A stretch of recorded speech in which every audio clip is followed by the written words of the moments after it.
뉴스 속 깊숙한 이야기를 들어보는 인터뷰 시간입니다. 북한 당국이 최선희 외무상 방로 이후에 양국의 전략적 견해가 일치됐다 이렇게 주장하면서 푸틴 러시아 대통령의 방북을 시사했습니다. 동북아 정세에 어떤 영향이 있을지 조한범 통일연구원 박사와 이야기 나눠보겠습니다. 박사님 안녕하세요. 예, 안녕하세요. 자, 북한 노동신문 보도예요. 러시아 쪽 보도가 아니고 푸틴 대통령이 빠른 시일 내로 북한을 방문하겠다는 의사를 표명했다. 뭐 이렇게 보도가 됐는데 이게 맞다면 푸틴 대통령이 왜 북한에 직접 가려는 거예요? 24년 만에. 원래 북한은 별 볼 일 없는 나라예요. 러시아 입장에서. 뭐 그렇죠. 왜냐하면 2022년 기준으로 한러 교역 규모가 한 265억 달러 되거든요. 예. 근데 북러는 1,000만 달러도 안 돼요. 예. 그러니까 러시아 입장에서는 북한은 하나도 중요하지 않죠. 어허. 그런데 우크라이나 전쟁이 상황을 바꿔놨어요. 예. 그러니까 지금 러시아는 북한의 탄약이 없으면 전쟁을 수행할 수 없는 상황이에요. 예. 그러니까 가불이 바뀐 거예요. 예. 그럼 북한이 필요로 하는 게 식량, 에너지, 비료는 기본이고. 네. 우주 기술 뭐 이런 것들. 그렇죠. 예. 근데 이제 S-400, 300 지대공 미사일이나 예. 미그 29, 수호 이쪽 계열의 첨단 전투기거든요. 예. 왜냐하면 북한은 항공력이 전혀 없어요, 사실은. 근데 이건 주면은 눈에 띄잖아요. 없던 예. 비행기가 생기니까. 그러니까 사실은 북한 입장에서는 생각보다 받은 게 없다고 생각하고 예. 러시아 입장에서는 지금 뭔가 줘야 되는데 예. 이 무기를 주면 눈에 띄니까 예. 금방 걸리거든요. 예. 그럴 때 서비스가 제일 좋은 게 푸틴이 한번 가주는 거죠. 아, 그래서 지난번에 사실 러시아에서 만났잖아요. 만난 지 예. 1년도 안 됐는데. 예. 그런데 다시 평양까지 푸틴 대통령이 방문하는 건 일종의 뭐 이걸 립 서비스라고 표현해야 되나요? 그러니까 어쨌든 적어도 우크라이나 전쟁이 지속되는 기간 동안 예. 북러 러북 간의 그 위험한 브로맨스는 계속될 거고 예. 러시아 입장에서는 북한이 절실히 필요하거든요. 예. 그러면 푸틴 대통령이 한번 가주면 예. 김정은 위원장 입장에서는 대내적 위상이 확고해지죠. 아, 실제로 뭐 그렇죠. 원하는 비행기나 미사일 못 받더라도 그건 이제 준다고 얘기해놓고 예. 시간을 끄는 거죠. 예. 시간을 끄는 거죠. 그러니까 별로 돈 안 들고 이 북러 러북 관계에 확실하게 방점을 찍을 수 있는 게 푸틴의 방법인 거죠. 아, 알겠습니다. 그럼 언제라고 보세요? 곧 갈 거예요. 곧이라고 예. 말씀하시면 아마 3월에 대선 있잖아요. 그 대선 후. 근데 북한도 선거가 의미가 없지만 예. 러시아도 선거가 의미가 없어요. 해보나 말합니다. 뭐 지금 뭐 내부 소유가 있다고 그러지만 예. 아마 70% 이상의 압도적인 지지가 될 거고 대항마도 전혀 없어요. 예, 그리고 그렇겠죠. 우리는 뭐 우크라이나 전쟁에 대해서 세계가 불편해하지만 예. 러시아인의 절대 다수는 올바른 전쟁이라고 생각해요. 아. 그러니까 우리 정서가 전혀 아니죠. 그러니까 별로 대선 일정과 관계없이 예. 북한의 중요성을 본다 그러면은 관계없이 상반기에도 갈 가능성이 높아요. 상반기라면 대선 전에 뭐 3월이 돼서 2월에도 갈 수 있다는 뭐 말씀이세요? 지금 빠르면은 한두 달 안에도 갈 수 있는 상황이에요. 그래요? 예. 빠르면 한두 달 안에 대선 전이라도 갈 수 있다는 말씀이시군요. 벨라루스 대통령도 간다는 얘기 있던데 맞습니까? 지금 슬라브족, 예. 과거 소련의 슬라브족의 주요가 이제 그 러시아, 예. 우크라이나, 벨라루스. 벨라루스가 영어로 화이트 러시아 그러거든요. 뭐 그렇죠. 하얀 러시아라는 뜻이에요. 예. 이 세 나라는 언어가 같아요. 아. 그런데 지금 우크라이나하고 러시아는 과거부터 어떤 우리 영호남처럼 예. 그런 어떤 감정이 좀 남아 있는 지역 어떤 차이가 좀 있는 그런 예. 상황이고, 근데 이제 벨라루스는 아니거든요. 예. 경상남북도 전라남북도 쪽 상황이거든요. 굳이 이제 비유를 하자면 굳이 그렇다는 비유를 말씀이신 하자면, 거죠. 예. 예. 그러니까 그렇게 본다 그러면 물론 이제 우리 지역 감정 뭐 거의 사라졌죠. 예, 과거를 말하는 아유, 거니까. 거기랑은 될 게 아니죠. 예. 근데 이제 우크라이나가 그런 척졌다 그러면은 예.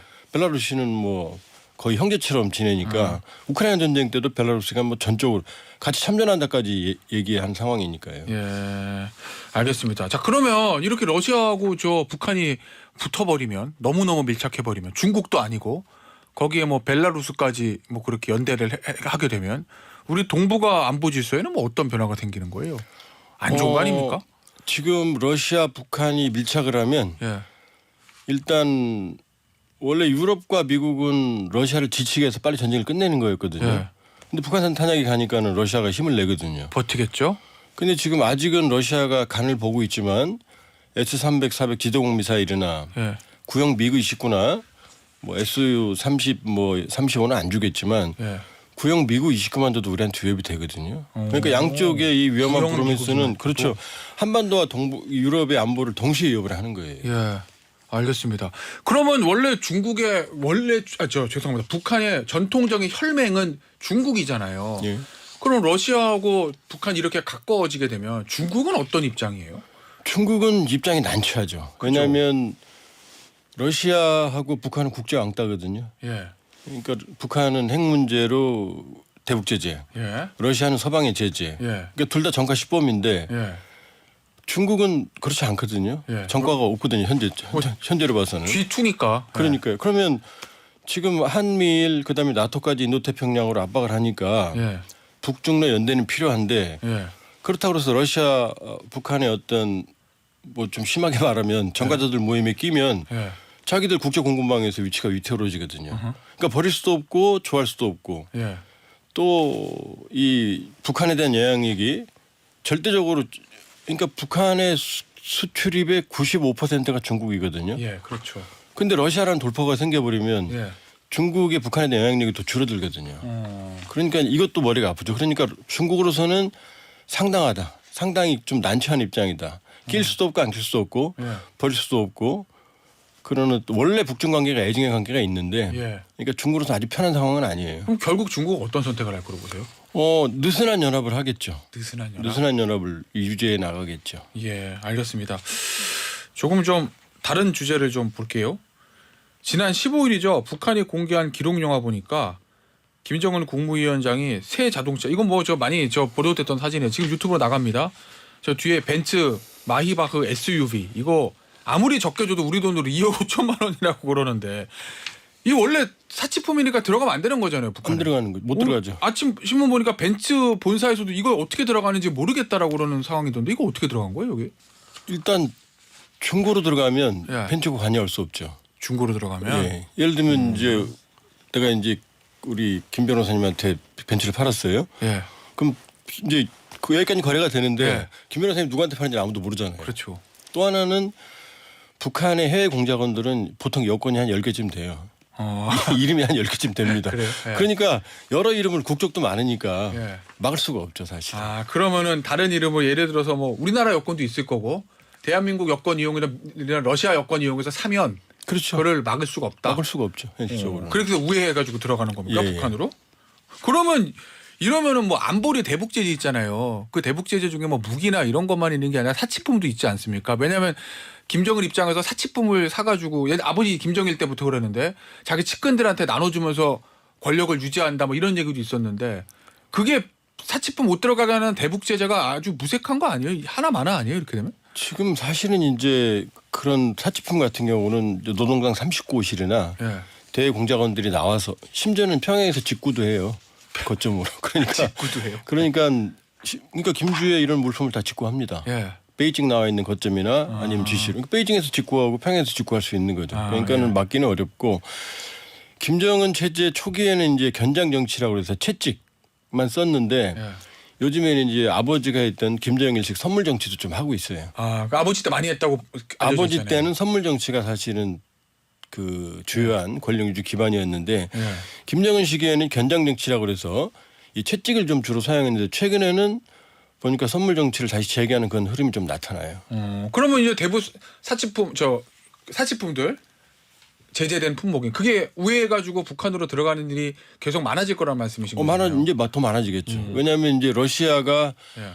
북한의 이제 물건들을 사가니까 예. 현물만이 아니라 아마 달러도 제공을 할 거예요 가격으로. 그럼 과거에 비해서는 여유가 생기는 거죠. 예. 그리고 또 이제 러시아는 뭐 둘 다 양쪽은 볼 게 없으니까 러시아를 우회하면 사치품은 또 들어올 수 있거든요. 러시아를 우회해서 예. 그러면 러시아가 사실은 암묵적으로 동의를 해주고 관여할 가능성도 있다는 말씀이신 거네요? 지금 양쪽은 뭐 볼 게 없죠. 왜냐하면은 지금 일단 북한이 러시아에 공급하는 탄약 공급이 불법이니까. 예. 그러니까는 뭐 지금 러시아 입장에서는 상응하는 조치를 취해줘야 되니까 북한이 원하는 걸 들어줄 수밖에 없죠. 알겠습니다. 이거 보니까요. 지난 연말에 전원회의 때 화면을 보니까 이 간부들 김정은 위원장 외에 최고위급 간부들도 이 벤츠를 타는 모습 이게 이제 지금 유튜브로 사진 나갑니다. 조선중앙TV에서 나온 화면이고 이 김정은 위원장이 아니라 간부들도 고급차 타는 장면이 이렇게 보이던데 이걸 노출하는 이유는 뭐예요? 일종의 이제 간부들의 지금 김정은 집권 초기에는 많이 주겠어요. 예. 2015년까지 차관급 이상 200여 명 이상을 처형했거든요. 정말로 피해 그러니까 나머지 더 많이 죽였다는 얘기죠. 예. 지금은 이제 뭐 김덕헌도 사실은 지난해 수해 때 예. 거의 뭐 죽일 것처럼 뭐 당적 법적 처벌을 얘기했는데 좀 건재하거든요. 그러니까 지금 세팅된 스텝들 김정은 측근들은 안정적인 측근들이에요. 그러니까는 저런 것들이 자신들의 안정적인 진영의 과시가 될 수 있죠. 네, 알겠습니다. 다른 얘기 좀 해보죠. 이 북한 라진항에 대형 선박이 입항했다. 뭐 이런 보도 나오던데 이것도 러시아와 북한의 무기 거래와 관련 있는 거로 저희가 추정을 해도 되는 건가요? 지금 어떻게 되냐면은 나진항에서 그러니까 북한의 무기들이 나진항에 모이고 예. 나진항에서 선박으로 도나이항 블라디보스토크 인근으로 가고 예. 거기서 철도로 우크라이나 전선으로 가거든요. 예. 그러니까 그쪽으로 오가는 선박들이 이제 물건을 실어 나르는 거니까 포탄만 실어 나르지는 않겠죠. 예. 올 때 뭘 싣고 오겠죠. 이제 그게 밀은 상당수가 들어간 건 확인이 됐고 여기에 이제 석유도 들어갈 수가 있고 아니면 북한이 원하는 물품들이 들어갈 수가 있죠. 알겠습니다. 자, 3일 전이죠. 북한이 이 수중 핵무기 체계인 헤일 5-23을 시험했다. 뭐 이렇게 주장했는데 이 어제 대통령실에서 북한의 이런 주장에 대해서 이거 과장이다 또는 조작됐다 뭐 이렇게 얘기하고 있거든요. 이건 어떻게 봐야 되는 거예요? 일단 헤일이 이제 수중 핵 드론이거든요. 예. 근데 이제 원래 그 수중 핵 드론의 원형이 포세이돈이라고 그래서 러시아 거예요. 여기에서는 이제 수십 메가톤, 메가톤이 100만 톤입니다. TNT가. 히로시마 떨어졌던 게 2만 톤짜리거든요. 예. 그걸 터뜨리면 쓰나미가 일어나거든요. 예. 근데 그 정도 메가톤급 폭발력을 북한이 일단은 아직은 확보 못했을 거고요. 예. 그리고 지금 기폭 시험을 하는 과거의 장면을 보면 그냥 핵어뢰가 아니라 일반 어뢰, 예. 버블제트 수준. 예. 그러니까 파도를 일으켜서 그럼 배가 뜨거든요. 예. 그럼 배가 뜨면은 이게 지탱해지는 그 물이 예. 없으니까 쪼개지거든요. 예. 그 정도 수준이다라는 거거든요. 그러니까 아직은 보여준 게 없으니까 예. 이번엔 또 사진도 안 나왔거든요. 그러니까 그런 판단이고 예. 근데 언젠간 개발하겠죠. 계속 내버려두면. 지금 보면 이 자료 공개 안 하잖아요, 북한이. 그러면 이것도 대통령실 판단처럼 아직까지는 북한이 약간 과장일 가능성이 높다라는 건데 시간이 지나면 이것도 결국 개발할 수도 있다. 그러니까 정확한 현실이 지금 중요한데 예. 북한의 행보를 보면은 처음에는 어설프게 헤매다가 예. 나중엔 보여주거든요. 그러니까 지금 단계가 초보적인 단계라서 안심할 수는 없죠. 예, 알겠습니다. 최근 김정은 북한 국무위원장 얘기를 보면 계속 전쟁을 자주 언급합니다. 이거는 왜 그런다고 보세요? 진짜 전쟁하려면 그렇게 말 안 하죠. 아, 그래요? 왜냐하면 지금 보면은 미국이 전쟁 잘하는 건 예. 군인들이 애국심 그게 아니라 돈 많아 잘하는 거거든요. 요즘 전쟁은 돈이 합니다. 예. 우크라이나 러시아도 지금 돈으로 하는 거거든요. 예. 근데 북한이 돈이 있나요? 없죠. 그럼 전쟁 수행할 능력이 없죠. 이제 겨우 가진 게 핵밖에 없거든요. 예. 그러면 전쟁을 한다는 왜냐하면 지금 한반도 통일을 포기했다는 얘기는 예. 자기들이 주도하는 통일 고려연방제와 통일전선 전술을 불가능하잖아요. 지금 북한식으로 통일이 되나요? 안 되죠. 그 사실 항복 선언을 한 거예요. 우리 통일 못한다. 그러니까 내 체제만 지키겠다. 예. 그 얘기거든요. 그렇게 그럼 해석할 수 있다는 그 해석입니다. 말씀이시군요. 그러니까 결국 남은 거는 그럼 핵으로 자기를 지키는 거거든요. 예. 뭐라고 말하냐면 일방적으로 전쟁 안 한다. 그러나 건들면 초토화시킨다. 이런 논리거든요. 예. 그러니까 지금 한 얘기는 사실상 백기 투항 그러니까 체제 경쟁 실패를 인정한 거예요. 그래요? 김정일 때도 알았는데 예. 그 말은 못했죠. 차마. 왜냐 뭐 자기들이 말하는 백두혈통 혁명 위협의 완수가 적화 통일이거든요. 예. 그 말하면 안 되거든요. 그걸 포기한다는 얘기예요. 그렇죠. 근데 이제 김정은이 좀 솔직한 측면이 있거든요. 예. 근데 지금까지 수십 년 동안 북한 인민들이 참은 게 통일 때문인데 예. 어느 날 갑자기 통일 안 해 그러면은 북한 주민들을 받아들일까요? 못 받아들일 수 그러니까 있겠죠. 어마어마한 얘기를 한 거예요 지금. 그 얘기한 다음에 조선중앙텔레비전에서 그러면 막 사상 개조가 있어야 되는데 예. 그런 게 안 나와요. 워낙 충격적인 얘기를 했기 때문에 예. 예를 들어서 우리 대통령께서 통일 안 한다. 북한은 동포가 아니다. 예. 전쟁 중이다. 그런 말 할 수 있나요? 안 하죠. 못하죠. 예. 그 얘기를 한 거거든요. 그러니까 그거는 전쟁이라는 얘기는 나를 건드리지 말란 얘기예요. 나 독재할 테니까. 예. 그럼 일각에서는 이 NLL 쪽에서 국지전 같은 게 있을 수도 있다라는 우려하던데 그럴 가능성도 전혀 없다고 보세요? 위험하죠. 왜냐하면 그건 지금 위험하다? 얘네를 불법이라고 말했거든요. 예.